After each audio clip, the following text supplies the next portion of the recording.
I'm about to go lay down. Hello everyone and welcome back to my channel. My name is Nyasha, if you don't know already, and that simply means grace.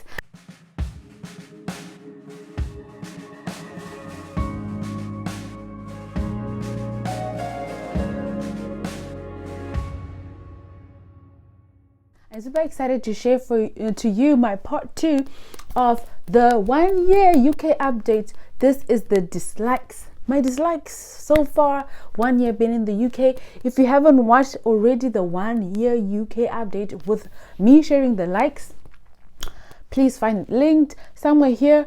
Also find it linked in the description box below. Today it's all about the dislikes, so you will find timestamps in the description below so that you can jump to the part of the video that you might be excited. But you know what, guys, this is just a chit chat.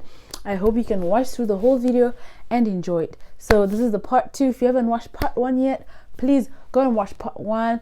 I will link it somewhere here on the video or in the description below. Yes, so I hope you're gonna enjoy this video, and thank you for subscribing if you have already, and if you haven't, what are you waiting for? Join the family, join the journey. In this video, I'll be sharing dislikes with my friend Jim. And if you haven't already subscribed to his channel as well, I encourage you to go and check him out. He is Yes On here on YouTube and also on Instagram. You can also find his information in the description box below. So before we go into the conversation with Jim, I also just wanted to say a few things about socialization, because I had mentioned them in part 1, the issue of culture shock. So of course, in the first 10 months for me, I was still in shock. Right now I'm recovering from the shock, and I think I'm now adjusting. So from shock to adjusting, I can't say I'm even at a level where I'm saying I've adjusted. I'm actually still in the process of doing so. And I think one of the things that are deterring my progress is issues of self-esteem. And I think there's always been an issue of how I perceive myself. And I think it's really important for anyone to know who they are, know their worth before they start going anywhere else, because your self-worth will always be confronted by situations.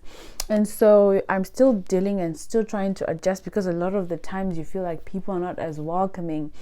But of course, people say the more north you go, it's going to be colder, it's going to be more temperamental in terms of weather, but the more north you go, also people are more friendly as well. So it's something that people also talk about, but I also want to learn to be, more comfortable in my own skin, even if the other person won't talk to you. So you'll find that people are more to themselves, and therefore you end up also adjusting to that. You yourself also becoming more to yourself, also probably ignoring other people, something like that. You end up being almost, to me it feels like we all end up being cold. And then when people see you, they now think, oh, you've changed, or you're now wakuvaira in my language. But it's not that you have just adjusted to a new way of life, which is different from how you were doing things. I was never to myself, I never even understood what personal space means, because growing up in the culture that I grew up in, parents coming to your room, things like that, you don't really have personal space. So I never knew something called personal space, but here it's a big thing. People want to say, oh no, we don't want to intrude or anything like that, but I want you to intrude. Come find out how I am, come visit me, like surprise me. But everything has to be, you have to let people know before time. So I guess that's why I say it's differences in culture, and I have to adjust, and I haven't adjusted. And I feel like the only way you can adjust is by becoming the same. And yet I dread to be that, of which it's not like everyone is cold and like, no, we are not going to talk to you or anything like that. I guess it's different speaking about it coming from the outside, because they're friendly people, they're nice people, but there's also ways people do things that are different from how you used to. So it's difficult to talk about it, but I guess the best thing I can say is I'm trying to adjust. And then even also the language, you know, trying to adjust to pronouncing things the way people can hear you. Sometimes it gets really frustrating because you can barely hear this other person, but they heard them. And then when you speak, someone can't hear you. It's actually like today I actually had that experience. I was just so angry. I didn't even want to order my order anymore because, you know, they were acting just so funny. And I felt like I'm saying I want a meatless meatball. I don't know what you can't hear. But someone can be like, what? And I don't like it. Do you want me to shout? Like, no one else has been shouting. But you see, you pronounce, the way you pronunciate, the way you pronounce words is different.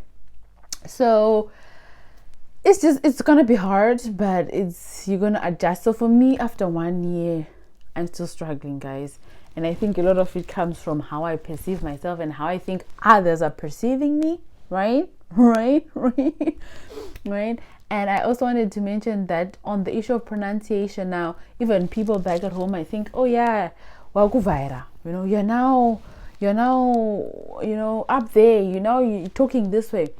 But when people change their accent, it's because they're trying to be heard by the people they're living with. So if you hear me, my accent changing into more British accent, is because with this accent people can't hear me, or people know, yeah. So I end up trying my best to tame my tongue to the way that they can hear me. So if I start now saying my words in a certain way, people might feel like, oh, so you're now acting British, or you're now changing. But yeah, you are changing, and it's because you're trying to fit into the environment that you've come into. And when you're now probably trying to go back to your roots, people might feel like, you're being nosy or something like that. When I say nosy, I don't mean like you're prying on other people, but nosy in where I come from, colloquially, it's being like stuck up. When someone is being nosy, you're being British. Okay, being nosy and British is not the same, but when you're speaking in an accent, I'm so bad at describing things, but I hope you're getting what I'm saying. So yeah, from shock to adjusting. But some people, it takes them a month, 2 weeks. So people are different, but this is my experience. So we're going to continue the conversation with Jim about the dislikes that we have about the UK, and I hope that you continue listening and continue following. Mwah.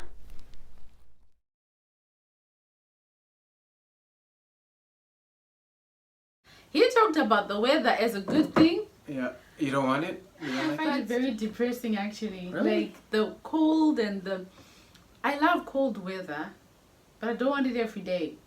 Because for me, I feel like cold weather. So cuddling up, being in your blanket, having a nice coffee or whatever. And for me, it's not a day to wake up and go to work when it's moody. I just feel, I don't know. So yeah, so if it's every day cold like that, I don't like it. But I was super happy when I started seeing summer and I started seeing the sun. I was like, okay, the sun comes. Yeah. I was so happy to have it, to the point that sometimes I would get super hot and people were like, you're African, how can you get hot? But yeah, if it's hot, it's hot. I'm actually surprised that it gets that hot here. I thought it's all year round cold. So it's nice there's a part of the year that you would really say it's summer. I think it lasted for like 2 or 3 weeks that was that warm, but right now we're getting in a colder weather now, so yeah, I'm liking it. I don't know the lady here if she's liking it, so yeah, so it's gonna be different for everyone. Yeah, but like, yeah, my friend has a lot of migraines and he was saying, oh, I have migraines, saying, okay, I think you'd love the UK because what weather actually exacerbates the problem if you have it. So yes. If you have migraines, come to the UK. Yeah, it's nice here. You have a heater, aren't you using it? It doesn't work. Can you see it's on 5? It's on maximum. Oh, really? But it's cold. So I think they switch them off when it's not winter. Yeah. But for us, some of us, it's not winter, but like this morning it was 11 degrees. This morning, and it's supposed to be autumn. Yeah. I wanted to be like, switch on the water, but they're gonna start switching it on maybe in November. Right. I guess that's how they do it one time I put it on 4 or 5, but it's not getting warm. Probably they turn it yeah, off. they turn it off during these days. And then the second dislike that I have, guys, it all has to do with I think it's all to do with population density. Now, population density in terms of every inch of land in the UK is owned by someone. There is no land that is not owned. Oh, really? Because there are more people to land ratio. So you will find that even I looked up on the list, like the UN compiled about population density. UK is number 52. So that means there are more people to land. Oh, really? When I search my home country is on number 120.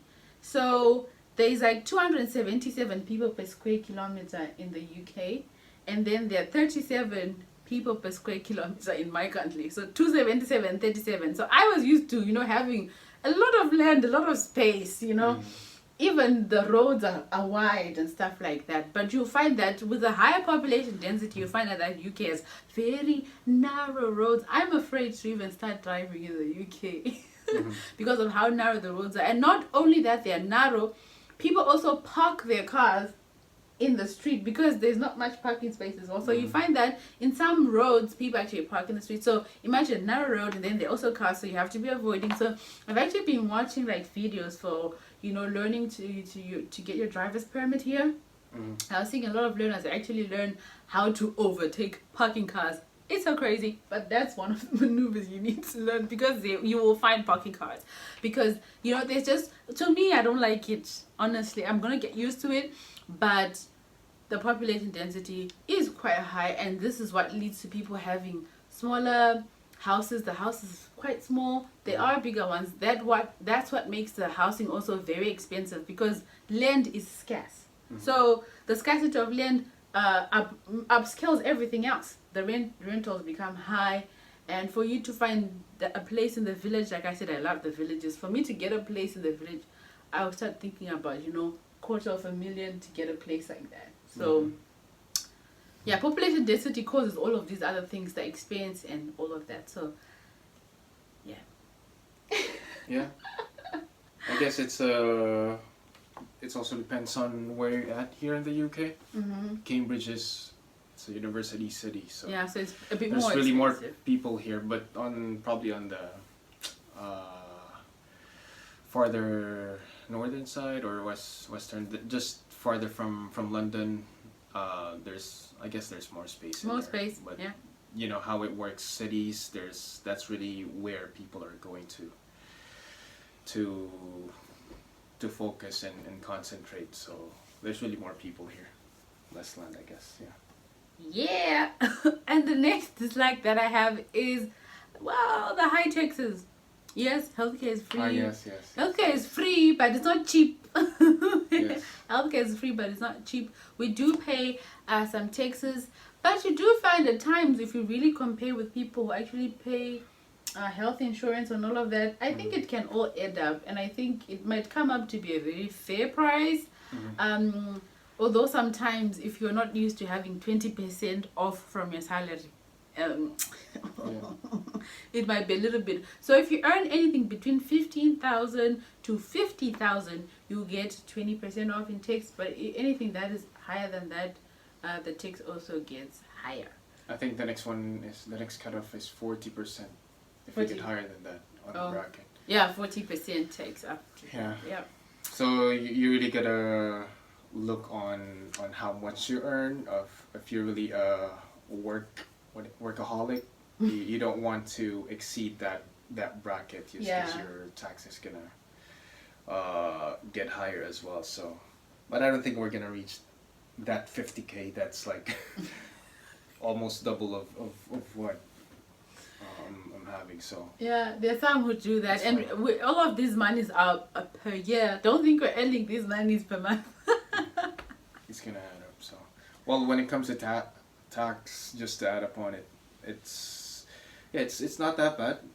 At least you know where at least going. You know where you see your tax is going, and they're really the government system is really using it on the right way. So you'll be glad to pay tax if this is how it works. Where you came from, Tax is 12%, I think, and Okay. we just got a new legislation that improves the rule on how it works, but still paying tax itself, but with that idea, I'm not convinced that I see where it goes properly. So taxes here is not that bad. Yeah. At least you have the security of getting sick. At least you'll Yeah. be taken care of, and the safety as well, and the Mm-hmm. facilities, the transportation. Yeah. Basically, you'll see where You see where it's the going. tax goes from. That's too. a good So, part of it. Yeah. yeah. Is that your last That's dislike? my last dislike. Yeah, you can What shoot them else? if you don't like anything. Yeah, Yeah. these are good info for the viewers that would like to go here. So Yeah. what else? To add on my dislikes, The cost of living. Yeah. It's high. The rent here is quite expensive. It's not the same as London, but it's almost on that range. And Yeah. when you work in London, you'll have like an additional, additional on your salary just to compensate with the rent. But yeah, it's quite expensive here. The workload as well. It gets very hectic sometimes where I work. So it's a good experience, but the short staffing really Yeah. is very obvious right now that the workload sometimes gets too much. And it almost seems like it's always a problem. Like we never have enough staff. So if you're thinking about coming to the UK, we do need more nurses, more radiographers, more doctors, Yeah, more people. healthcare workers. We apply. Don't be afraid. We're gonna be doing more videos about if you're a nurse, if you want to come, how do you do it? If you're a radiographer and you want to come to the UK, how do you do that? There is always a shortage and a need, especially in the NHS. And last thing is where we live here in Cambridge, this hospital, because we're within the vicinity of the hospital premise. We're very far from the stores and groceries.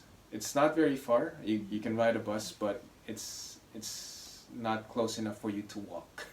It's like the closest, as I mentioned earlier, the closest grocery that I can go into is like 10 minutes walk, 15 minutes walk from here. We have like a grocery in the hospital, but I'm not fond of doing all my groceries there because it's more Yeah, it's just expensive for and small less. little things. Yeah, if you're really missing like milk, if you don't have Mhm. bread, then you can get it there. But if I want to do a proper grocery, I'd rather do it on the big grocery because that's where you can get the cheap I stuff. wish they would also have like toiletries in M&S. In there. Don't they? Don't They don't. I don't know. I get Like it if in I just want groceries. toothpaste, I wish I could just go and get toothpaste, but they. Oh yeah. I guess I noticed that too. They Yeah. don't have that. So, what else? The town is not very far, really. I would say if you take the bus, it's nice Yeah. to go around there, but there's so very limited options. I was like looking for a proper basketball shoe. There's no Nike store. There's no proper Adidas store. When I searched online, everything is in London. Have you gone to Beehive Center? Where is that? Beehive. That's where I'm just coming from. There's a lot of stores like How far is TK that? Maxx. How far is that? From the city center, Yeah. it's like 10 minutes walk. Oh, okay. I haven't There's been there. a whole lot of shops there. Like I only got to know recently when I started asking people from work like, where can I get this? And like, oh, there's this shop, there's this shop. I was like, why didn't I know about this? Beehive. Okay. Yeah. You see, I really still haven't gone around, so I'm still learning places. So good Yeah. thing we did this. So at least next time I'll go there and see if I can get one. You What I'm see, looking for. he's always too busy too. Yes. We almost we were supposed to do this like 1 or 2 weeks ago, but I had a flu, and I don't want to, like, if I had COVID. And then I got pinned for COVID as well, so I don't even know what was happening, and I had What to app is that? isolate. What app is that? I don't think I have that. And the NHS app. NHS. And like for us, when going back to church, they make it a requirement that you have to NHS scan yourself in. Yeah, that's the one. You have to scan yourself in. 100%. So that's actually one of the good things, actually. It's a track and trace system here in the UK, and you should always have it on. I don't know why Jim doesn't have it. Yeah. Somebody has mentioned this to me before. Yeah, but if you go somewhere and you might have contacted with someone who had COVID, you didn't know it, maybe they tested positive at a later time, you will be notified you were a contact of someone with COVID. You need to isolate, or you need to get a test to see if you are not positive. So I had to do a test every day for 7 days. Guys, Every day for 7 days. yeah, it's so terrible. Like, you either choose to isolate, or you can choose to go to work and test yourself every day. See, I was loyal, I was so committed to working. Going to work. I said I'll go to work. Okay. And you see, the sun has escaped. Now it's left us in the darkness. We were looking so bright, people. Proper British weather. Can you see? So this is, yeah, proper British weather. Someone loves this. Yeah, I don't know if I could go. It's like, right now it's very gloomy, and then after 5 minutes it's gonna be so bright with the sun out. Yeah. Or the other way around. So. Sun out after 5 minutes is gonna be very sunny. Do you have anything else, Jim, that you want to share with the guys? That's a I wrap. don't know, just a minor thing. The Wi-Fi? You want to talk about the Wi-Fi? Wi-Fi, internet is good on some places, but on my side of the building it's so trash.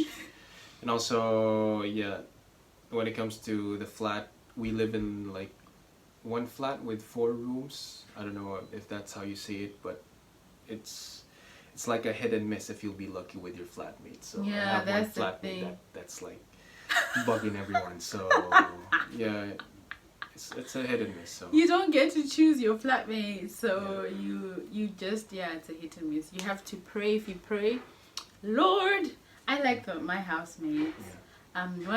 The only thing that I wish is I wish people would be more interactive. Like, when I stayed with you guys, at least those guys, you guys say, hey, we'll do it. They would cook, and then everyone would come up and everyone would eat together.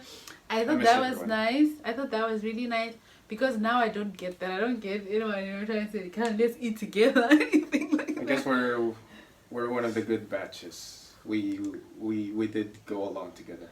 Yeah. Fatso actually messaged me and was inviting me to have like a beer, but yeah, I had work that time. So. It's nice. Let's do it again sometimes. Let's eat out. Yeah. Yeah. Yeah, definitely. Yeah. So it's been nice having you guys. I hope that you've enjoyed this video. Thumbs up and subscribe if you haven't already. And thank you to all the OGs who are subscribed. Keep on supporting, because I love it when you support me, and I'll keep videos coming to you if you do continue watching as well. Anyway, we're signing out. Yeah. Take care, guys.